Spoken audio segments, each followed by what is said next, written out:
ಒಬ್ಬ ಹೆಣ್ಣು ಸಂಭೋಗ ಮಾಡದೆ ಎಷ್ಟು ದಿನ ಇರಬಹುದು? ನಿಮ್ಮಲ್ಲಿ ಹಲವರನ್ನ ಈ ಸಮಸ್ಯೆ ಕಾಡುತ್ತಾ ಇರಬಹುದು. ಸಂಭೋಗ ಮಾಡದೆ ಇಷ್ಟು ದಿನ ಆಯಿತು, ಆದರೂ ನನ್ನ ಹೆಂಡತಿ ಇದರ ಬಗ್ಗೆ ಏನೂ ಹೇಳುತ್ತಾನೇ ಇಲ್ಲವಲ್ಲ, ಅವಳಿಗೆ ಇದು ಇಷ್ಟನೇ ಇಲ್ವಾ ಅನ್ನಿಸುತ್ತಿರಬಹುದು. ಒಂದು ಹೆಣ್ಣು ಎಷ್ಟು ದಿನಗಳ ಕಾಲ ಸೆಕ್ಸ್ ಮಾಡದೇ ಇರಬಹುದು, ಅಥವಾ ಅವಳಿಗೆ ಅದರ ಅವಶ್ಯಕತೆ ಇರಲ್ಲ ಅನ್ನೋದು ಇವತ್ತಿನ ಈ ವಿಡಿಯೋದಲ್ಲಿ ವಿಷಯದ ಬಗ್ಗೆ ಸಂಪೂರ್ಣವಾಗಿ ಮಾಹಿತಿಯನ್ನು ತಿಳಿಯೋಣ ಬನ್ನಿ. ಈ ವಿಡಿಯೋನ ಕೊನೆವರೆಗೂ ಪೂರ್ತಿಯಾಗಿ ನೋಡಿ. ಸ್ನೇಹಿತರೆ, ಹೆಣ್ಣಿಗೆ ಪ್ರತಿ ತಿಂಗಳು ಋತುಚಕ್ರದ ಸಮಯ ಬಂದಾಗ ಆಕೆಯ ದೇಹದಲ್ಲಿ ಸಾಕಷ್ಟು ಹಾರ್ಮೋನ್ ಬದಲಾವಣೆಗಳು ಆಗುತ್ತವೆ. ಇನ್ನೇನು ಋತುಚಕ್ರದ ಕೊನೆಯ ಕ್ಷಣಕ್ಕೆ ಬಂದಾಗ ಹೊಟ್ಟೆ ನೋವು, ಗ್ರಂಥಿಯಲ್ಲಿ ರಕ್ತಸ್ರಾವ ಉಂಟಾಗುತ್ತದೆ. ಈ ಸಮಯದಲ್ಲಿ ಆಕೆಯ ಮೂಡ್ ಚೇಂಜ್ ಆಗುತ್ತದೆ, ಅಲ್ಲದೆ ಯೋನಿಯಲ್ಲಿ ಬಿಗಿತ ಉಂಟಾಗುತ್ತದೆ. ಇಂತಹ ಸಮಯದಲ್ಲಿ ಹಾರ್ಮೋನ್ಗಳ ಬದಲಾವಣೆಯಿಂದ ಇನ್ನು ಸಂಭೋಗದ ವಿಷಯದಲ್ಲಿ ಕಡಿಮೆ ಆಸಕ್ತಿಯನ್ನು ಹೊಂದುತ್ತಾಳೆ. ಅದೇ ರೀತಿ ಒಂದು ಬಾರಿ ಋತುಚಕ್ರ ಮುಗಿದ ನಂತರ ದೇಹದಲ್ಲಿ ಹಾರ್ಮೋನ್ಗಳು ನಿಯಂತ್ರಣಕ್ಕೆ ಬರುತ್ತವೆ. ಆಗ ಹೆಣ್ಣಿಗೆ ಮತ್ತೆ ಆಸಕ್ತಿ ಬರಲಾರಂಭಿಸುತ್ತದೆ.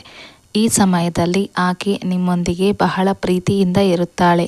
ಆಕೆ ನಿಮ್ಮಿಂದ ಸುಖವನ್ನು ಬಯಸುತ್ತಾ ಇರುತ್ತಾಳೆ. ಇನ್ನೊಂದು ಮುಖ್ಯ ವಿಷಯ, ಸಂಭೋಗ ಅನ್ನೋದು ಹೆಣ್ಣಿಗೆ ಮಾನಸಿಕವಾಗಿ ಕನೆಕ್ಟ್ ಆಗಿರುತ್ತದೆ, ಆದರೆ ಗಂಡಿಗೆ ಅದು ಫಿಸಿಕಲ್ ಕನೆಕ್ಟ್ ಆಗಿರುತ್ತದೆ ಅಷ್ಟೇ. ಹೆಣ್ಣಿಗೆ ಹಣದ ವಿಚಾರ, ಮನೆಯ ವಿಚಾರ, ಆಕೆಯನ್ನು ಟ್ರೀಟ್ ಮಾಡುವ ರೀತಿ, ಇದೆಲ್ಲದರ ಮೇಲೆ ಆಕೆ ಸಂಭೋಗ ಸತ್ಯ ನಿರ್ಧಾರವಾಗುತ್ತದೆ. ಹೆಣ್ಣಿನ ಮನಸ್ಸು ಖುಷಿಯಾಗಿ ಇದ್ದಾಗ ಮಾತ್ರ ಸಂಭೋಗದಲ್ಲಿ ಆಸಕ್ತಿ ವಹಿಸುತ್ತಾಳೆ, ಆದರೆ ಗಂಡಿಗೆ ಹಾಗಲ್ಲ. ಗಂಡು ಹೆಣ್ಣಿನ ದೇಹ, ಆಕೆಯ ಮೈಮಾಟ ನೋಡಿ, ಸೌಂದರ್ಯ ನೋಡಿ ಆಕೆಯ ಜೊತೆ ಸಂಭೋಗ ಮಾಡೋಕೆ ಬಯಸುತ್ತಾನೆ. ಇನ್ನು ಸರಿಸುಮಾರು 40 ವರ್ಷದವರೆಗಿನ ಸ್ತ್ರೀಯರಿಗೆ ಸರಿಸುಮಾರು 2 ವಾರಗಳ ತನಕ ಸೆಕ್ಸ್ ಮಾಡದೇ ಇದ್ದರೆ ಯಾವುದೇ ಸಮಸ್ಯೆ ಇರುವುದಿಲ್ಲ. 15 ದಿನದ ನಂತರ ಆ ಸಮಯದಲ್ಲಿ ಆಕೆ ನಿಮ್ಮನ್ನು ಸಂಭೋಗದ ವಿಷಯದಲ್ಲಿ ಪ್ರಶ್ನೆ ಮಾಡಲೂಬಹುದು, ಹಾಗೂ ಇಂಡೈರೆಕ್ಟ್ ಆಗಿ ಪ್ರವೋಕ್ ಮಾಡಲೂಬಹುದು. ಇನ್ನು ಮುಂದುವರೆದ 2 ತಿಂಗಳು 3 ತಿಂಗಳು ಸಂಭೋಗ ಮಾಡದೇ ಇದ್ದಲ್ಲಿ ಹೆಣ್ಣಿನ ಭಾಗದಲ್ಲಿ ಮೂಡ್ ಚೇಂಜ್ ಆಗೋದು, ಕೋಪ ಬರುವುದು ಮುಂತಾದ ಸಮಸ್ಯೆಗಳು ಬರಬಹುದು. ಕೆಲವೊಮ್ಮೆ ಕಾಮಾಸಕ್ತಿಯನ್ನು ಕಳೆದುಕೊಳ್ಳಬಹುದು. ನೀವು ನಿಮ್ಮ ಸಂಗಾತಿಯ ಜೊತೆಗೆ ಇದ್ದರೆ ಕೊನೆ ಪಕ್ಷ ವಾರಕ್ಕೊಮ್ಮೆ ಸಂಭೋಗದಲ್ಲಿ ತೊಡಗಿಸಿಕೊಳ್ಳಿ.